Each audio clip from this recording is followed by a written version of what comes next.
Isn't it strange how the very thing you once begged to stay shows up the moment you've learned to live without it? Detachment doesn't mean you stop caring.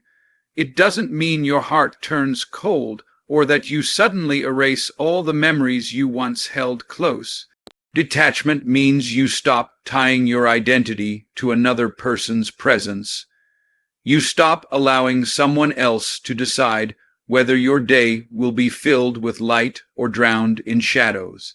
It's a subtle shift, almost invisible to the outside world, but it is the most powerful transformation you will ever make inside yourself. Because when you detach, you are no longer driven by fear of loss. You are guided by the strength of your own spirit. And that shift makes you untouchable. Think about it. The more you cling to something, the more fragile you feel. You're always on edge, worrying, will he stay? Will he leave? Will he love me tomorrow the way he loves me today? That worry doesn't keep him close. It pushes him further away. People can feel desperation. They can sense when your happiness depends on them, and that weight becomes too heavy to carry. But when you detach, when you free yourself from needing anyone to validate you, the dynamic changes. You no longer ask, will he stay? Instead, you declare, whether he stays or goes, I am still whole. That energy is powerful. That energy is freedom. Detachment is not about walking away from love. No, it's about walking away from dependence. There's a difference. Love is a gift you give freely, without chains, without begging for return. Dependence is when you believe you cannot breathe without someone else's air, cannot stand without their presence, cannot shine unless they are clapping for you. Detachment severs that unhealthy tie. It teaches you that your air, your balance, your light belong to you. And once you learn that, you don't chase anymore. You attract. People come back. Situations shift. Doors open, not because you begged for it, but because you finally stopped needing it. When you detach, something remarkable happens. Your energy returns to you. You've been scattering it, handing it out like loose change, worrying about his texts, replaying his words, checking his absence, measuring your worth against his silence. But when you stop, when you reclaim that energy, you rise. You put it back into your goals, your passions, your growth. And suddenly, you're not the person who waits by the phone. You're the person too busy chasing purpose to notice the silence. That glow, that unstoppable momentum makes the world, and yes, even him, turn their head to look at you again. But here's the secret. By then, you won't be waiting for them to notice. Detachment sharpens your vision. You begin to see reality for what it is, not for what your emotions painted it to be. When you were attached, you excused the red flags, justified the disrespect, begged for crumbs while calling it a feast. But when you step back, when you detach, you see clearly. You see that your worth was never tied to his approval, that your happiness was never locked inside his return. And once you see that truth, you'll never unsee it. You'll never again lower yourself to beg for someone who walked away, because you'll finally understand you were the prize all along. And here lies the paradox. The very moment you stop wanting is the very moment it comes back. Not because the universe plays games, not because of magic or tricks, but because detachment radiates power.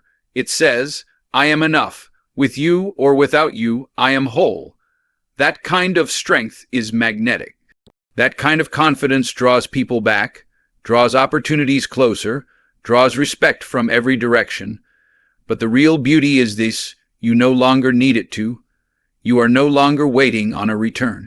Detachment gives you the highest form of freedom, the ability to stand in your own greatness, untouched, unshaken, unstoppable.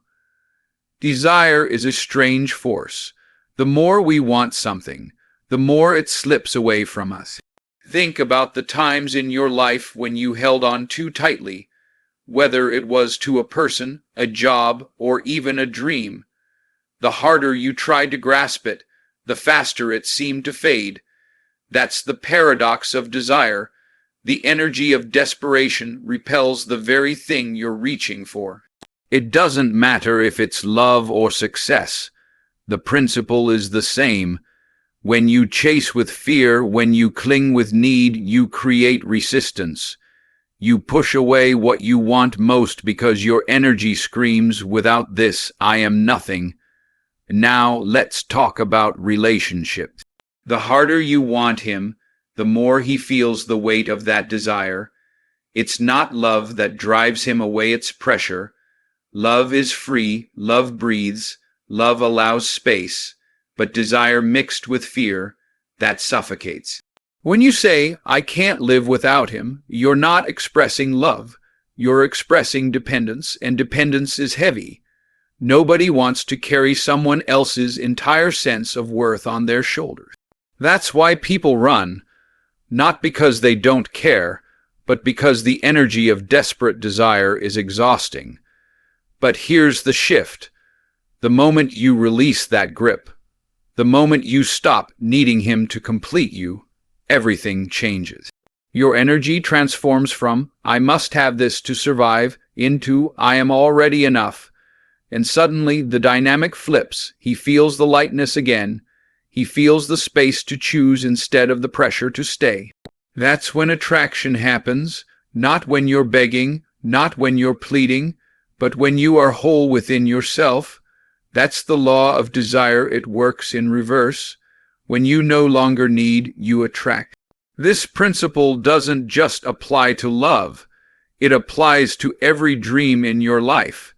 Chase money with desperation, and it will run from you. Chase validation, and people will withhold it. Chase success while doubting yourself, and the doors will remain locked. But stand tall, work in silence, move with confidence, and success begins to chase you. It's not about wanting less.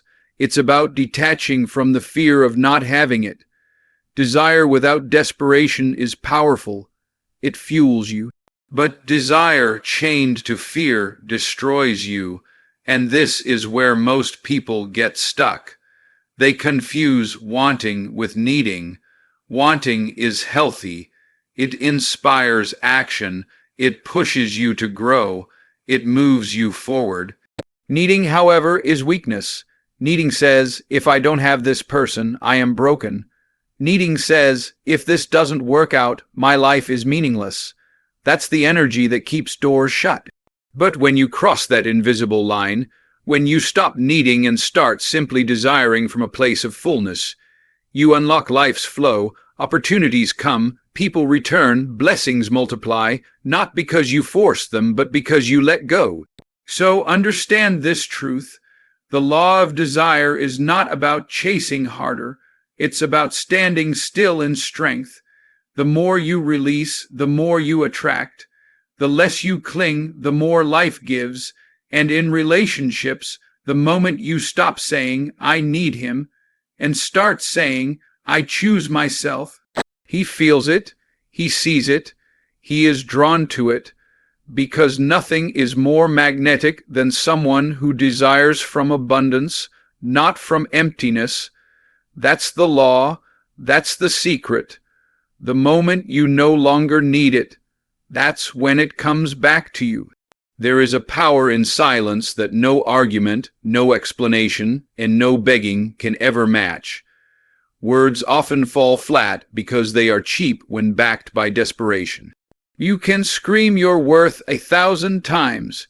You can write paragraphs explaining why you should be loved, why you deserve respect, why someone should stay. But those words rarely change anything. In fact, the more you speak, the less weight your voice carries. But silence is undeniable. Silence doesn't just speak, it echoes. It lingers in the mind of the one who took you for granted. It creates a space where your absence is louder than your presence ever was. When you go silent, you stop chasing, you stop proving, you stop feeding energy into a cycle that was draining you. And that shift is powerful because it forces the other person to sit with themselves. No more texts to reply to, no more excuses to answer, no more arguments to deflect, just silence, and in that silence the truth begins to rise. They start to realize what they lost. They start to question their choices. They start to miss the presence that they thought they could live without. Silence becomes the mirror they can't avoid looking into. But silence isn't just for them, it's for you. When you stop speaking, when you stop arguing, you give yourself the gift of peace. You reclaim your energy. Every word you once wasted trying to explain your worth becomes fuel for your growth. Silence is not emptiness, it is redirection. You're not ignoring because you're weak. You're silent because you're strong enough to no longer play a game that drains you. You no longer need to prove your value to someone who couldn't see it in the first place. That's strength, that's dignity, and here's the truth. Silence is unforgettable. People remember the one who walked away without a sound. They remember the one who didn't beg, didn't plead, didn't break down in front of them. They remember the strength it took to remain calm when chaos called for a reaction. That silence haunts them, because it says what words never could. I do not need you to recognize my worth. I already know it. That message is louder than shouting, louder than crying, louder than any late-night argument ever could be. Think about the times you've been ignored. Didn't it cut deeper than words? Didn't the absence scream louder than an insult? That's the power you hold when you choose silence over chaos. It makes people lean in. It makes them wonder. It makes them regret. Because silence leaves a question hanging in the air. What is she thinking? What is she doing? Has she moved on? That uncertainty is heavier than any explanation you could ever give. And the truth is, by the time they ask those questions, you're already on the path forward, already stepping into a life that no longer revolves around them. So understand this, silence isn't weakness, it's strategy. It's not surrender, it's elevation. You are no longer wasting your breath on someone who didn't listen the first time. You are no longer pouring energy into someone who didn't value it. Your silence is your crown. It tells the world, I know my worth, and I don't need to shout it. And that silence will echo in their mind long after your words would have been forgotten. That is the true power, when your quiet presence speaks louder than your desperate voice ever could. Energy is the most valuable currency you own. Every thought, every emotion, every ounce of attention you give to someone or something is energy spent, and too often we waste it. We hand it over freely, giving it to people who don't deserve it, situations that drain us, and memories that only hurt us. When you are consumed with someone who has already walked away, you are essentially financing their absence with your energy. You replay conversations, you stalk their silence, you wonder where they are, who they're with, what they're doing. Every time you do that, you hand over another piece of yourself. And slowly, you become exhausted. Not because life is heavy, but because you are carrying a burden that doesn't belong to you anymore. But the moment you stop, everything changes. The day you wake up and say, no more. The day you refuse to give your mental space to someone who isn't giving you theirs. That's the day you start to reclaim your energy. And when your energy comes back to you, it feels like fire returning to its source. You have more focus, more clarity, more strength. The weight begins to lift, and suddenly, the same energy you were wasting on chasing, worrying, and begging becomes the same energy you can now invest in yourself. That shift doesn't just make you stronger, it makes you magnetic. People begin to notice the glow on your face, the confidence in your walk, the peace in your spirit. That's not luck. That's energy reclaimed. When you reclaim your energy, you stop being a victim of circumstance. Instead of asking, "Why did this happen to me?" you start asking, "What can I build from this?" That one question flips the entire script of your life. You are no longer powerless. You are no longer waiting for someone else to validate you, notice you, or return to you. You are moving with purpose again. You're building your dreams, sharpening your vision, chasing your goals. That's why so many people find success after heartbreak. Because pain redirected becomes fuel. The energy once wasted on someone else becomes the fire that lights their future. And here's the irony.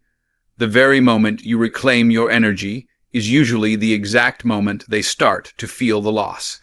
Why? Because they were feeding off your attention, your pursuit, your obsession. Even if they didn't admit it, it made them feel powerful to know you were still stuck on them. But when you pull back, when you stop pouring into them, they feel the emptiness. They feel the silence. They feel the void that your energy once filled.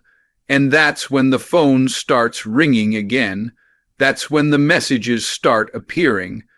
Not because they suddenly found love again, but because they suddenly lost the energy they took for granted. But here's the beauty. By then, you're different. By then, you're no longer starving for crumbs. By then, you've already redirected that energy into becoming stronger, wiser, more complete. And when they come back, you're not desperate anymore. You're standing tall, in control, deciding whether they even deserve access to your energy again. That's the greatest freedom you can ever experience, knowing that your energy no longer belongs to the past. It belongs to you, and you choose who and what gets access to it. So never forget this truth. Energy is power.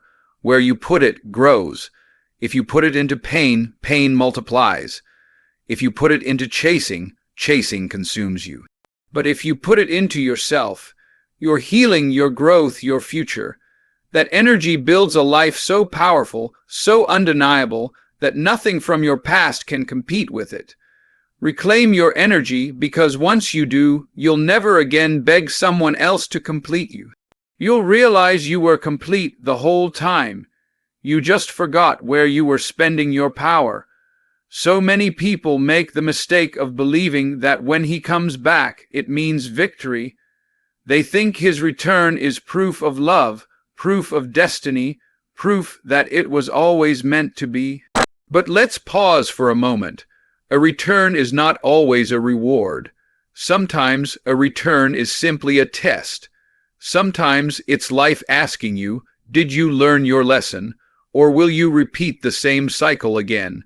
His coming back doesn't automatically mean he has changed. It doesn't mean the pain is gone or the wounds have healed. It simply means he noticed your absence. That's it. The question is, what will you do with his return? When he returns, you'll feel a flood of emotions. Old memories will resurface. The laughter, the intimacy, the promises, it will all come rushing back like it never left. That's the trap, because your heart will whisper, "This is the moment I've been waiting for." But here's the truth. If you're not careful, you'll walk right back into the same fire that once burned you. His return is not the reward. Your growth is the reward. Your strength, your healing, your ability to stand tall without him. That's the prize you've earned. His return is just an echo of the past trying to sneak into your present. Understand this. Sometimes people return, not because they value you, but because they lost access to the benefits of having you. They miss your loyalty, your attention, your energy, your love. They don't always miss you. They miss what you gave them. And if you're not strong, if you confuse their return with redemption, you'll hand them the keys to your energy all over again. You'll reopen wounds that were already healing. And soon you'll find yourself back in the same cycle you fought so hard to escape. That's why you must look at their return with wisdom, not just emotion. You must ask, do they deserve access to me again? Or is this a test to see if I finally love myself enough to say no? And here's the paradox. The return is powerful, but not because of them. It's powerful because of you. Because for the first time, you're the one holding the decision. Before, they walked away and left you powerless. But now, their return places the choice in your hands. Will you allow history to repeat itself? Or will you stand firm in your growth? This is your moment of truth. The power is no longer in their leaving or in their coming back. The power is in your ability to decide, and that decision will reveal whether you've truly healed or whether you're still bound by the same chains. When you realize this, their return doesn't shake you anymore. You're not blinded by excitement. You're not trembling with fear. You stand in the strength of your growth. You know that their return isn't a gift. It's an opportunity to demonstrate your transformation. If they come back better, healed, changed, ready to add value to your life, then maybe there's something worth exploring. But if they come back the same, carrying the same disrespect, the same broken promises, the same empty words, you will not bend. You will not lower yourself. You will stand tall and say, I've outgrown this. That is power. So remember, a return is not a reward. The true reward is you, the new version of yourself who no longer crumbles when someone leaves. The version of you who knows that love is not proven by absence and return, but by consistency, by respect, by action. The true reward is your wisdom, your strength, your self-love that can never be taken away from you again. His return, that's just a reminder of how far you've come, and whether you open the door or keep it closed, you'll know that you hold the power now. There comes a moment in every journey where the tables turn. For so long you felt powerless. For so long you were the one waiting, the one questioning, the one begging for answers. But life has a way of flipping the script. When he returns, and he will, the choice will no longer be his. It will be yours. That's the shift. That's the transformation. The same person who once walked away, who once left you in pieces, will now stand in front of you again. But this time, it won't be about whether he stays or goes. It will be about whether you allow him to. That choice is sacred because it represents everything you've been through. Every tear you cried, every night you stayed awake, every ounce of strength you had to summon just to keep going. It all led to this moment. And in this moment, you'll realize something powerful. You don't need him anymore. You may want him, you may still love him, but you no longer need him to breathe, to exist, to feel whole. And that shift changes everything. Because when someone can't control you with absence, when someone can't break you with silence, you finally stand in your true power. But choice is not easy. It's tempting to see his return as a fairy tale ending. It's tempting to believe that the pain was worth it because now he's back. Your heart will whisper, "This is what I prayed for." But your wisdom will whisper something louder, "Don't forget the pain." Because choice isn't just about desire, it's about discernment. The choice you make in that moment will determine whether you move forward in strength or backward into the same cycle you worked so hard to escape.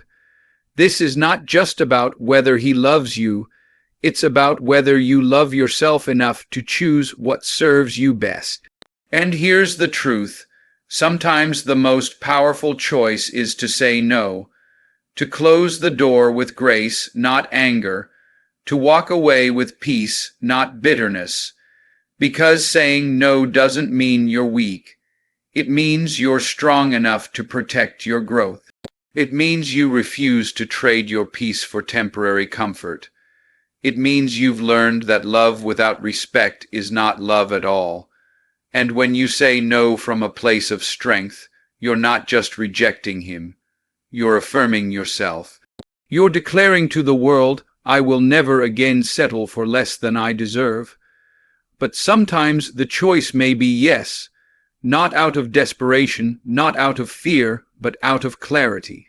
If he has grown, if he has changed, if he returns not with words but with action, not with promises but with proof, then maybe the choice to let him back in is aligned with your healing.